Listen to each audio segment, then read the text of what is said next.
জুলাই নয় ১৫ বছরে আত্মত্যাগকারীদের স্বপ্ন বাস্তবায়ন হবে, দেশকে এগিয়ে নেবে বিএনপি। যুবদলের সমাবেশে তারেক রহমান।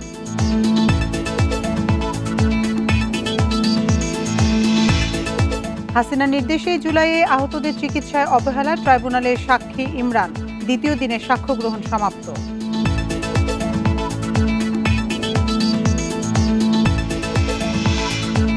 কিছু ক্ষেত্রে তড়িঘড়ি করে বিচার শেষ হচ্ছে, অভিযোগ টিআইবির। এখনও রাজনৈতিক বিবেচনায় বিচার বিভাগে নিয়োগ।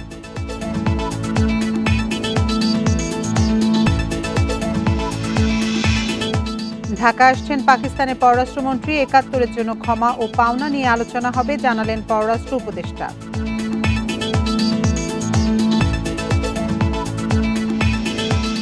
স্বাগত সংবাদ সন্ধ্যায়, আপনাদের সাথে আছি আমি আতিফা জুমান। শিরোনাম শুনছিলেন এতক্ষণ, এবার চলে যাচ্ছি পুরো খবরে। শুধু জুলাই নয়, গত ১৫ বছরে দেশের জন্য আত্মত্যাগকারী সবার স্বপ্ন বাস্তবায়নে দেশকে এগিয়ে নেবে বিএনপি। এর মাধ্যমেই শহীদদের প্রতি শ্রদ্ধা জানানো হবে বলে মন্তব্য করেছেন বিএনপির ভারপ্রাপ্ত চেয়ারম্যান তারেক রহমান। রাজধানীর ইঞ্জিনিয়ার্স ইনস্টিটিউশন মিলনায়তনে যুবদলের সমাবেশ ও শহীদ পরিবারকে সম্মাননা অনুষ্ঠানে লন্ডন থেকে ভার্চুয়ালি দেয়া বক্তব্যে তিনি এসব কথা জানান।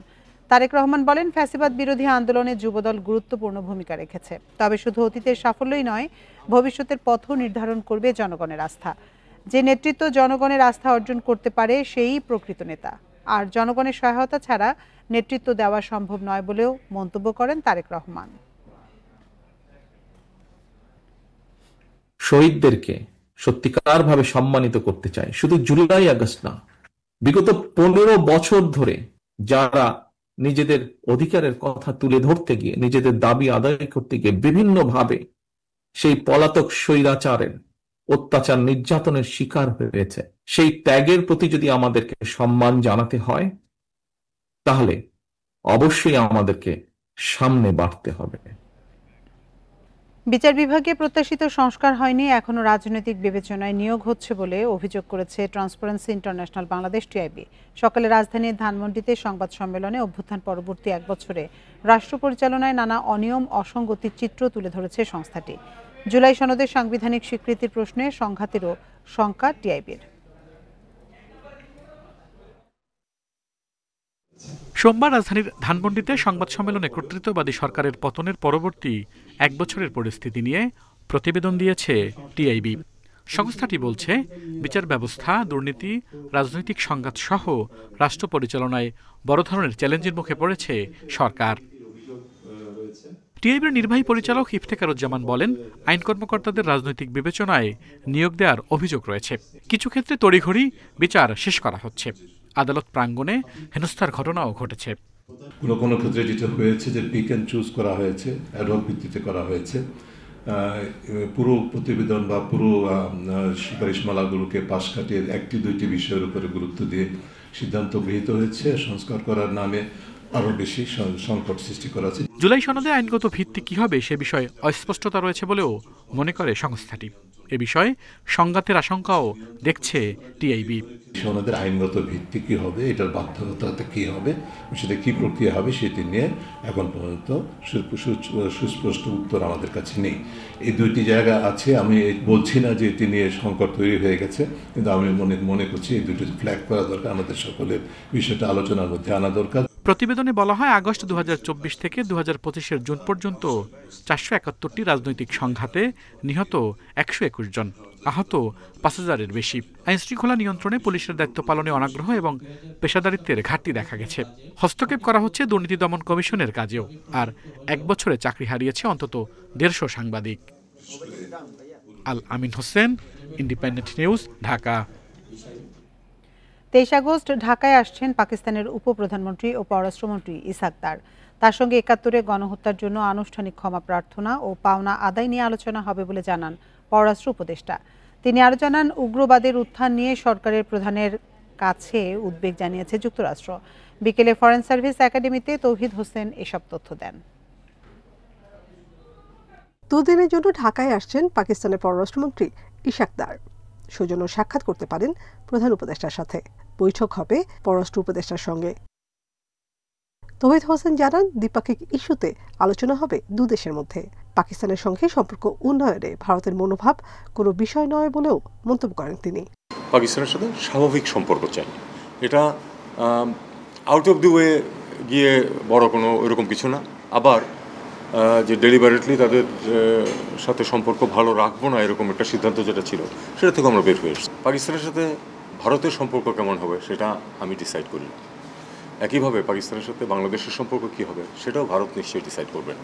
তিনি জানান ৭১-এর গণহত্যার ক্ষমা, পাওনা ও আটকে পড়াদের ফিরিয়ে নেওয়ার বিষয়েও আলোচনা হবে। প্রতিটি ইস্যুই টেবিলে থাকবে। যেটা ৫০ বছরে পারা যায়নি সেটা যে আমরা ঝট করে ৬ মাসে পারবই এমন কোনো কথা নেই।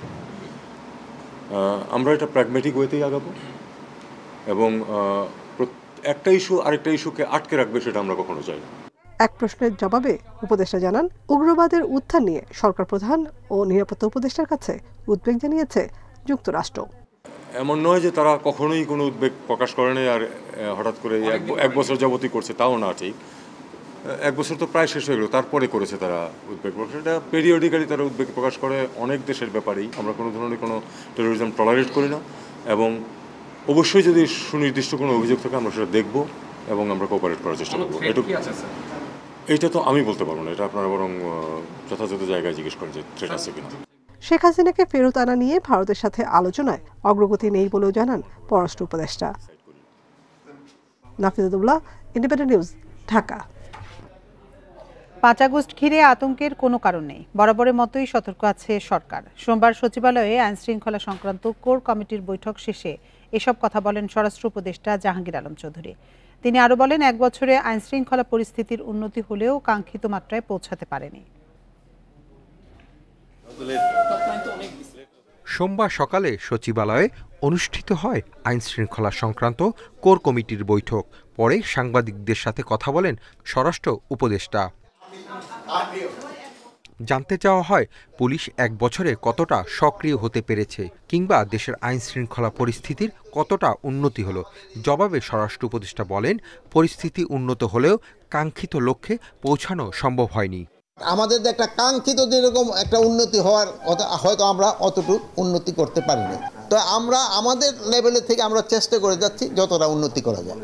অন্তর্বর্তী সরকারের বক্তব্য অনুযায়ী দ্রুত নির্বাচনের তারিখ ঘোষণা করা হবে। উপদেষ্টা বলেন, নির্বাচনে কে অংশ নেবে বা নেবে না তা নির্বাচন কমিশনের সিদ্ধান্ত। নির্বাচনে যথাযথ দায়িত্ব পালন করবে আইনশৃঙ্খলা বাহিনী। নির্বাচন যেসব হবে, যেসব আইন শৃঙ্খলা পরিস্থিতি যেন ভালো থাকে, এই জন্য আমরা সব ধরনের প্রস্তুতি নিচ্ছি। বিশেষ অভিযানটা পুরো দেশেই চলতেছে, যেহেতু হয় কি এইটা ইলেকশনের আগ পর্যন্ত চলতে হবে। যেহেতু হয় কি আপনার তো মানে অস্বীকার করতে উপায় নেই যে আমাদের যে পরিমাণ হাতিয়ার চলে গেছে আমরা তো সব উদ্ধার করতে পারি না। এইগুলো উদ্ধার করার জন্য তো আমাদের চেষ্টা সবসময় জারি আছে। বিভিন্ন রাজনৈতিক দলের সুরক্ষা দিতে আইনশৃঙ্খলা বাহিনীর ব্যবহার প্রসঙ্গে বলেন, সব দলকে প্রোটেকশন দেওয়া হচ্ছে, আর যারা বেশি ভালনারেবল তাদের বেশি দেওয়া হচ্ছে। Hasib Mahmud Shah, independent News, Dhaka. বাংলাদেশের হৃদরোগের চিকিৎসায় ব্যবহৃত 10 ধরনের রিং বা স্টেন্টের দাম কমিয়েছে স্বাস্থ্য মন্ত্রণালয়। নির্ধারণ করা নতুন মূল্য অনুযায়ী এক একটি রিংয়ের দাম 3 থেকে 88,000 টাকা পর্যন্ত কমবে। স্বাস্থ্য মন্ত্রণালয়ের প্রজ্ঞাপনে এসব তথ্য জানানো হয়। এতে বলা হয় 3টি কোম্পানির 11 ধরনের স্টেন্টের দাম কমিয়ে নতুন করে নির্ধারণ করা হয়েছে।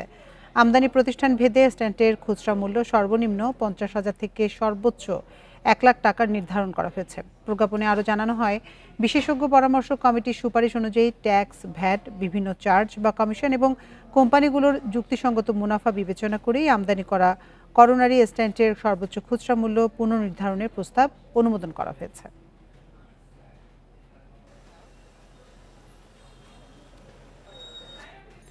প্রধান উপদেষ্টার ঘোষিত সময় ধরে নির্বাচনের প্রস্তুতি নিচ্ছে কমিশন। ইসি সচিব জানান, সেপ্টেম্বরে নির্বাচনের প্রাক পরিবেশ পর্যবেক্ষণ করতে আসবে ইউরোপীয় ইউনিয়ন। সোমবার নির্বাচন ভবনে সংবাদ সম্মেলনে এসব তথ্য দেন আখতার আহমেদ। তিনি আরও জানান, এবছর 3টি ভোটার তালিকা হবে। সবশেষ নির্বাচনের 1 মাস আগেও নতুন ভোটার যুক্ত করা হবে। শিগগিরই নির্বাচনের দিন ঘোষণা করতে পারেন প্রধান উপদেষ্টা, তাই জোরে সোরে প্রস্তুতি শুরু করেছে নির্বাচন কমিশন। এরই মধ্যে সংসদ সীমানা পুনর্নির্ধারণ ও আচরণবিধি সংশোধনের কাজ এগিয়ে গেছে। বৃহস্পতিবার কমিশন সভায় চূড়ান্ত হতে পারে গণপ্রতিনিধিত্ব আদেশ ও আচরণবিধি। ইসি সচিব জানান, নতুন দল নিবন্ধন আবেদন যাচাই বাছাই করা হচ্ছে। এখন আস্থার ব্যাপারটা তো নির্ভর করে এটা আপনাদের মাধ্যমে তো আস্থার জায়গাটা করে তুলতে হবে। আপনারাই বলেন আস্থার অভাবটা কোন জায়গা থেকে আসছে। তফসিল ঘোষণার ব্যাপারটা একান্তভাবেই নির্বাচন কমিশনের উপরে। যেদিনই আমরা তফসিল ঘোষণার নির্বাচন কমিশন চিন্তা করবে যে বা বলবে যে তফসিল ঘোষণার সাথে সাথেই আপনাদেরকে জানাবো, এখানে তো লুকানোর কোনো কিছু নেই। আমাদের আবারও বলছি যে আমাদের সব প্রস্তুতি কিন্তু জাতীয় নির্বাচনকে কেন্দ্র করে। তিনি আরও জানান, প্রবাসীদের ভোটাধিকারের লক্ষ্যে শিগগিরই প্রকল্প অনুমোদন হবে। ভোটের 1 মাস আগে সম্পূরক ভোটার তালিকা প্রকাশ করা হবে, যাতে নতুনরা যুক্ত হবেন। নতুন ভোটার সংযোজনের একটা প্রাধিকার দেওয়া হয়েছে ইলেকশন কমিশনকে যৌক্তিক বিবেচনায়। সেটা নির্বাচন কমিশন যখন মনে করবে একটা কাট আউট ডেট থেকে, সেই কাট আউটের ডেটটা দিয়ে আমরা আরেকটা তালিকা পরবর্তীতে প্রকাশ করব। এখন ওই তারিখটা কত তারিখ এটা এই মুহূর্তে আমার পক্ষে বলা সম্ভব না। ইউরোপিয়ান ইউনিয়নের একটা pre election observer team mid of September ওনারা ভিজিট করবেন। এ সময় সচিব আরও জানান, অক্টোবরের মধ্যে ভোটের সব প্রস্তুতি শেষ হবে না। সুলতানা জাহান মিতু, ইন্ডিপেন্ডেন্ট নিউজ, ঢাকা। 2024 সালে যারা আন্দোলন করেছেন তারাই আগামী দিনে রাষ্ট্র সংস্কার করবেন। ফ্যাসিবাদের বীজ উপড়ে ফেলতে হবে। দুপুরে উত্তরায় রবীন্দ্র সরোবরে শহীদ মীর মুগ্ধ মঞ্চের উদ্বোধনী অনুষ্ঠানে মন্তব্য করেন মৎস্য ও প্রাণী সম্পদ উপদেষ্টা ফরিদ আক্তার। এছাড়া গণ অভ্যুত্থানের নানা বিষয় তুলে ধরেন রাজনৈতিক ব্যক্তি এবং হতাহতদের পরিবারের সদস্যরা। রাজধানীর উত্তরায় রবীন্দ্র সরোবরে শহীদ মীর মুগ্ধ মঞ্চের উদ্বোধনী অনুষ্ঠানের আয়োজন করে ঢাকা উত্তর সিটি কর্পোরেশন, যেটি আগে অন্য নামে পরিচিত ছিল। গণ অভ্যুত্থানে স্বজন হারানোর ব্যথার কথা তুলে ধরেন নিহত এবং আহত পরিবারের সদস্যরা। রাত বিরাতে দিনে যখন যেখানে পেয়েছেন সেখান থেকে গ্রেপ্তার করে টর্চার করেছেন, আপনারা তাদের উপর বাঁশের লাঠি চালিয়েছেন, যে এমন কোনো অত্যাচার নয় আপনারা করেন নাই। আমি প্রাণপণ তাকে নিয়ে দৌড়ে যাচ্ছিলাম বাসার দিকে, আমার জাবিরকে দেখতে পাচ্ছিলাম সে দৌড়িয়ে কিভাবে আমার সাথে বাসার দিকে যাচ্ছিল, কিন্তু পুলিশের বুলেট তাকে আর বাঁচতে দেয়নি। জনগণের চাহিদা অনুযায়ী শহীদদের মুরাল তৈরি করবে উত্তর সিটি কর্পোরেশন, জানান সংস্থাটির প্রশাসক। আমরা সিটি কর্পোরেশন থেকে চাপিয়ে দেওয়া কোনো ডিজাইন অথবা সিটি কর্পোরেশন আমরা যেটা চাই সেটা হবে, সেটা না করে যে সিটিজেনরা যেভাবে চান এবং এটার মূল যেই অংশীজন এটার যে দাবিদার তাদের ডিজাইনগুলো কিন্তু আমরা এখানে অ্যাকসেপ্ট করেছি এবং সেভাবে আমরা এটা ফ্যাসিলিটেট করছি। যে পরিবর্তনের আশায় শহীদরা রক্ত দিয়েছেন সে সংস্কারগুলো না হলে জাতি বারবার প্রতারিত হবে বলে মন্তব্য এনসিপি নেত্রী তাসনিম জারার। যে সংবিধানের ছত্রছায়ায় বাংলাদেশের রাষ্ট্র ব্যবস্থা, বাংলাদেশের পুলিশ বাহিনী, বাংলাদেশের নিরাপত্তা বাহিনী নিজের নাগরিককে গুম করতে পারে, খুন করতে পারে, ওই সংবিধানের আমাদের দরকার নেই। আমাদের অভ্যুত্থানের 1 বছর হতে চলল, সংস্কার আমরা দৃশ্যতভাবে কিন্তু দেখতে পাইনি।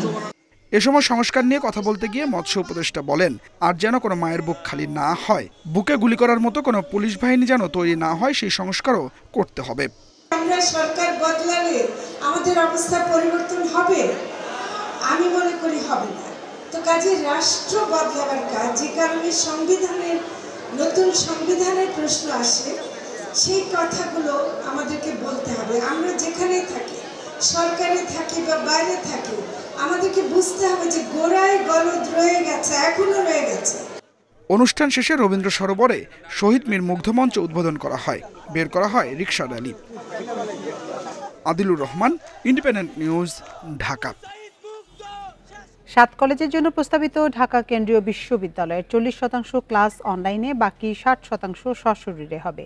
এবছরের মধ্যেই নতুন বিশ্ববিদ্যালয়ের অধ্যাদেশ জারি হবে জানিয়েছে মন্ত্রণালয়। 7 কলেজকে বিজ্ঞান, বাণিজ্য সহ 4টি আলাদা স্কুলে বিভক্ত করে পাঠদান ও গবেষণা চলবে। তবে এবারের ভর্তি বিদ্যমান নিয়মেই হবে বলে সংবাদ সম্মেলনে জানানো হয়।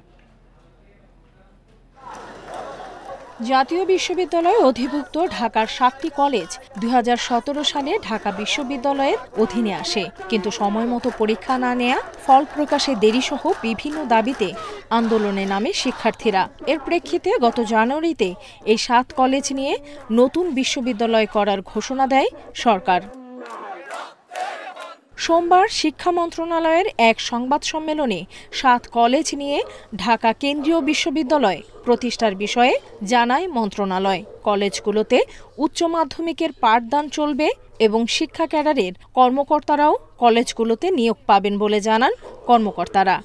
বিশ্ববিদ্যালয়ের সকল কার্যক্রম পরিচালিত হবে একাডেমিক কাউন্সিল, সিনেট ও সিন্ডিকেটের মাধ্যমে। বিশ্ববিদ্যালয়ে একজন প্রক্টর থাকবেন, এছাড়া প্রতিটি কলেজে একজন পুরুষ একজন নারী ডেপুটি প্রক্টর থাকবেন। বিশ্ববিদ্যালয় হওয়ার পর প্রতিটি কলেজে আগের নিয়মে আর সব বিষয়ে পাঠদান হবে না। 7টি কলেজকে বিজ্ঞান, ব্যবসা সহ 4টি স্কুলে বিভক্ত করে পাঠদান ও গবেষণা চলবে। উদ্ভূত পরিস্থিতিতে এর চাইতে আমাদের অন্য কোনো বিকল্প আসলে ছিল না, যার ফলে আমাদের পুরো এই সময়কার অবস্থা বিবেচনা করে আমাদের এই ধরনের সেটেলমেন্টে পৌঁছাতে হয়েছে। বিশ্ববিদ্যালয়ে সব শিক্ষার্থী প্রথম 4 সেমিস্টার নন মেজর এবং পরের 4 সেমিস্টার নিজ ডিসিপ্লিনের মেজর কোর্সে অধ্যয়ন করবেন। আর পঞ্চম সেমিস্টারে শর্ত পূরণ সাপেক্ষে ডিসিপ্লিন পরিবর্তন করতে পারবেন শিক্ষার্থীরা, তবে ক্যাম্পাস পরিবর্তনের সুযোগ থাকবে না।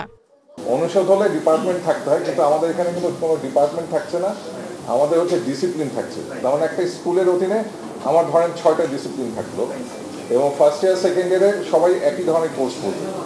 হাইব্রিড মডেলের এই নতুন বিশ্ববিদ্যালয়ের 40% ক্লাস অনলাইনে এবং 60% ক্লাস সশরীরে হবে, তবে সব পরীক্ষাই সশরীরে উপস্থিতিতে হবে। নুরসেলিনা শিউলি, ইন্ডিপেন্ডেন্ট নিউজ, ঢাকা। তীব্র খাদ্য সংকটে থাকা বিশ্বের 10টি দেশের মধ্যে চতুর্থ অবস্থানে বাংলাদেশ। বাংলাদেশের 10% বেশি মানুষ অপুষ্টির শিকার। এছাড়া 44% মানুষ প্রায়শই খাদ্য সংকটে পড়েন। জাতিসংঘের খাদ্য ও কৃষি সংস্থার এক প্রতিবেদনে এসব তথ্য উঠে এসেছে। প্রতিবেদন বলছে, সামগ্রিকভাবে খাদ্য উৎপাদনে অগ্রগতি থাকলেও বাংলাদেশের দরিদ্র জনগোষ্ঠী এখনও খাদ্য নিরাপত্তার দিক থেকে পিছিয়ে রয়েছে। বিশেষজ্ঞরা বলছেন, আয় বৈষম্যের কারণে বিপুল সংখ্যক মানুষ প্রতিদিনের ন্যূনতম চাহিদা মেটাতে হিমশিম খাচ্ছেন। দ্রব্যমূল্যের ঊর্ধ্বগতিকে সুষম খাদ্য গ্রহণে বড় বাধা হিসেবেও দেখছেন তারা। জাতিসংঘ বলছে, শিশু ও নারীরা সবচেয়ে ঝুঁকির মুখে। অপুষ্টির হার বাড়ছে, যার প্রভাব পড়ছে শিশুদের মানসিক ও শারীরিক বিকাশে।